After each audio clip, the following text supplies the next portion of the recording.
Good morning, everyone.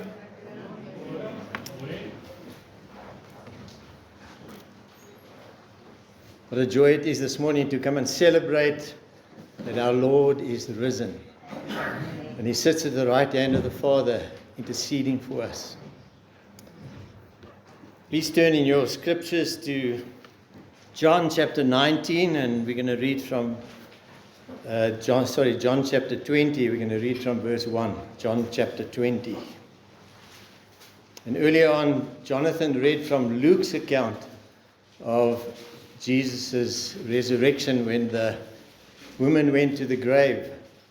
And so now we're going to read John's account of that.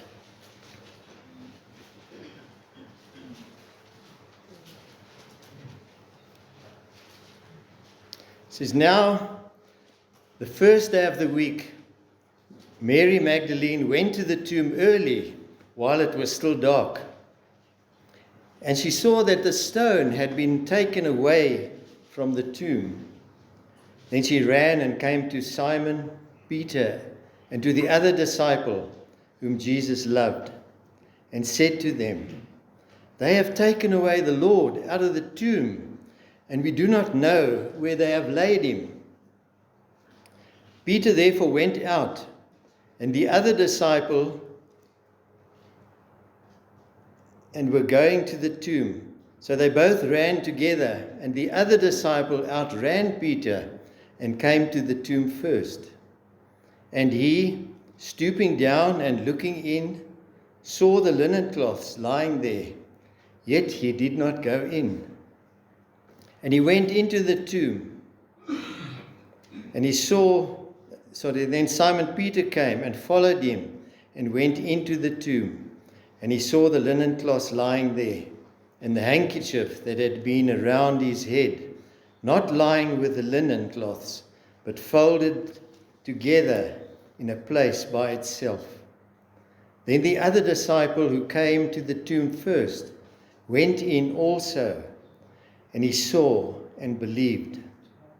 For as yet they did not know the scripture, that he must rise again from the dead. Then the disciples went away again to their own homes. So far. There's some interesting things that we see from those two passages. And we see that the woman that went to the tomb and the disciples that came after had not yet believed that Jesus would rise from the dead, because they thought that somebody had taken his body away. Somebody had rolled the stone away and removed his body. And it was only later on, when Jesus appeared again to them in the flesh, that they actually believed. Even though over the time that he spent with them, he had been teaching them about his death and resurrection. And even at that point, they never believed that he would rise from the dead. They thought that he had died and it was over. It was finished. But it was not so. I don't know if you ever watched the footage of a high-rise building.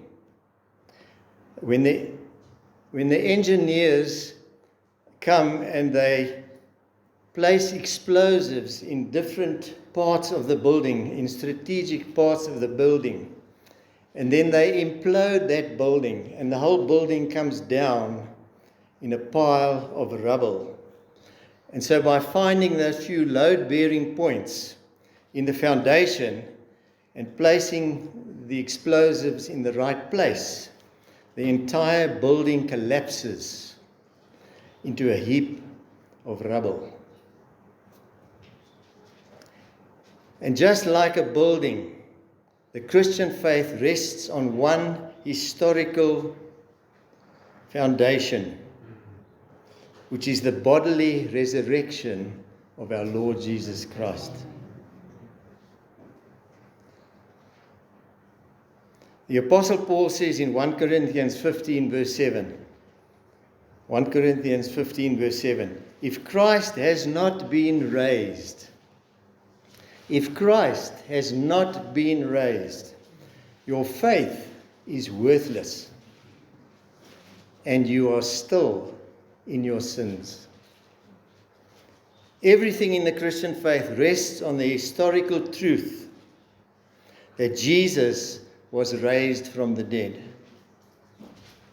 And if Christ was not raised, then the Christian faith collapses into a heap of rubble like that building. It then becomes like all other religions in the world. Because the fact is that no religious leader in the history has ever sought to prove his claims to be from God on the basis that if you kill him, he will return from the grave 3 days later. But the historical evidence proves that Christ did rise from the dead as he said that he would. And the fact is that he appeared to the woman at the tomb and to his disciples also. And he was seen by over 500 brethren, as it is recorded in Scripture. So the historical evidence is there that he did rise from the dead. And so the question we must then consider is, what is the significance of Christ's resurrection for you and for me? And what are the consequences of rejecting it as an absolute impossibility? And we know that we live in an age where people reject Christ as the only way to God, just as people have throughout the history of the world. They view him as a historical figure who died on a cross some 2,000 years ago. They reject his resurrection as a physical impossibility. And in doing that, they limit the power of God. They also reject him as Lord and Savior, and they continue to serve the lusts of the flesh, and they feed their own sinful natures. But Jesus reminds us something very important in John 14, verse 6. And he says, I am the way, the truth, and the life. No one comes to the Father except by me. And this truth applies to every person, as Paul proclaimed to his audience, that they should repent and turn to Christ, because Acts 17, verse 31 makes this statement. And it says, God has appointed a day on which he will judge the world in righteousness by the man whom he has ordained. He has given assurance of this by raising him from the dead. So Christ rose physically from the dead and is the one who will one day judge every man and every woman. You see, Christ's death and resurrection are not two separate events. They actually belong together. And you might think of it this way. The crucifixion was an act of the people.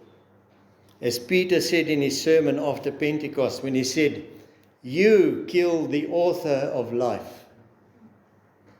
That is what you did. We know that his death was according to God's set purpose. We know that. But their hatred of Christ and for what he stood for drove them to kill him. What the people were saying and are still saying today is that Jesus is not who he claims to be. And therefore we have no need of him. and we want no part of him. The resurrection of Jesus, on the other hand, was an act of God. It was God that raised him from the dead. And God, in raising Christ from the dead, totally reverses that judgment, and he declares, Jesus is all that he says he is, and much more besides. And so now the question is, why is Christ's resurrection so important? Well, it's important because the Christian faith hinges on two facts. One, that he was delivered over to death for our sins and our trespasses. He did not die as an example, but he died as a substitute. He took upon himself the sins of his people, and he faced the wrath of God on our behalf. He was delivered over to death for our sins and for our trespasses, and he was raised to life for our justification, in order that we might be able to stand before God, clothed not in our own affections, in our own religious affections, or even in our own good deeds, but clothed in the righteousness of Christ. And Jesus said in John 11 verse 25, he made this statement, I am the resurrection and the life. He who believes in me shall not die, but he shall live. And then secondly, when God raised Jesus from the dead, he declared that he accepted Jesus' sacrifice on the cross as full payment for the sins of his people. And Romans 4:25 says, Christ, who was betrayed and put to death because of our misdeeds, was raised to secure our justification, our acquittal, making our account balance and absolving us from guilt before God. And so by raising Christ from the dead, God declares that his wrath over our sin has been satisfied. And therefore those that come to Christ in repentance and faith escape the wrath and the judgment of God. And those who reject the resurrection of the Lord Jesus Christ remain outside of the sphere of salvation. And as Paul wrote in Romans 10 verse 9, he says, but if you acknowledge and confess with your lips that Jesus is Lord, and in your heart believe, adhere to, trust in, and rely on the truth that God raised him from the dead, then you will be saved. The resurrection of Christ secures the salvation of those who believe in him and trust in him and rely on him as the only way to the Father. Another important fact to consider is that the resurrection of Christ defeated death once and for all. The sin of Adam and Eve brought physical and spiritual death to all mankind. As Romans 5 verse 12 tells us, he says, therefore, just as through one man sin entered the world, and death through sin, and thus death spread to all men, because all have sinned. And so Christ defeated death by his resurrection from the dead, marking the first time a person rose never to die again, shattering death's power and its permanence for us. In 1 Corinthians 15 verse 20, it says, "But now Christ is risen from the dead and has become the first fruits of those who have fallen asleep in death. And by living a sinless life and paying the penalty for human sin and rising on the third day, Jesus broke the power of death and the devil, transforming death from a finality into a passage to eternal life for all believers." And Peter says in 1 Peter 1 verse 3, he says, "Blessed be the God and Father of our Lord Jesus Christ, who according to his abundant mercy has begotten us again to a living hope through the resurrection of Jesus Christ from the dead." And so Jesus demonstrated his power over death when he raised Martha's brother Lazarus from the dead. You remember that. But before he raised Lazarus from the dead, he comforted Martha with these words. And he said to her, "Martha, I am the resurrection and the life. He who believes in me, though he die, yet shall he live. And whoever lives and believes in me shall never die." And then he says to her, and he says to us, "Do you believe this? Do you believe this?" The resurrection of Jesus Christ broke down the barriers that separated humanity from God. Jesus, through his sinless life, sacrifice, and resurrection, dismantled the power of death over believers and the devil. And so this act opened the way to eternal life to all who believe. And as Jesus asked Martha, he asks us again, do you believe that he is the resurrection and the life? Or do you think it is a fairy tale that was made up?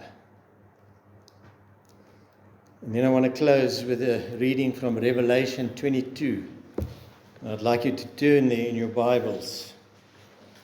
Revelation 22, and reading from verse 12.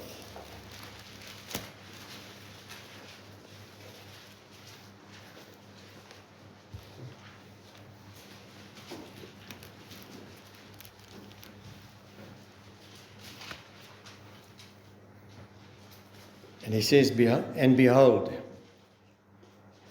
I am coming quickly, and my reward is with me, to give to everyone according to his work. I am the Alpha and the Omega, the beginning and the end, the first and the last. Blessed are those who do his commandments, that they may have the right to the tree of life, and may enter through the gates of the city. But outside are the dogs, the sorcerers, and the sexually immoral, and murderers, and idolaters, and whoever loves and practices a lie. I, Jesus, have sent my angel to testify to you these things in the churches. I am the root and the offspring of David, and the bright morning star. And the Spirit and the bride say, Come. And let him who hears say, Come. And let him who thirsts come. Whoever desires, let him take the water of life freely." Amen. Let's pray.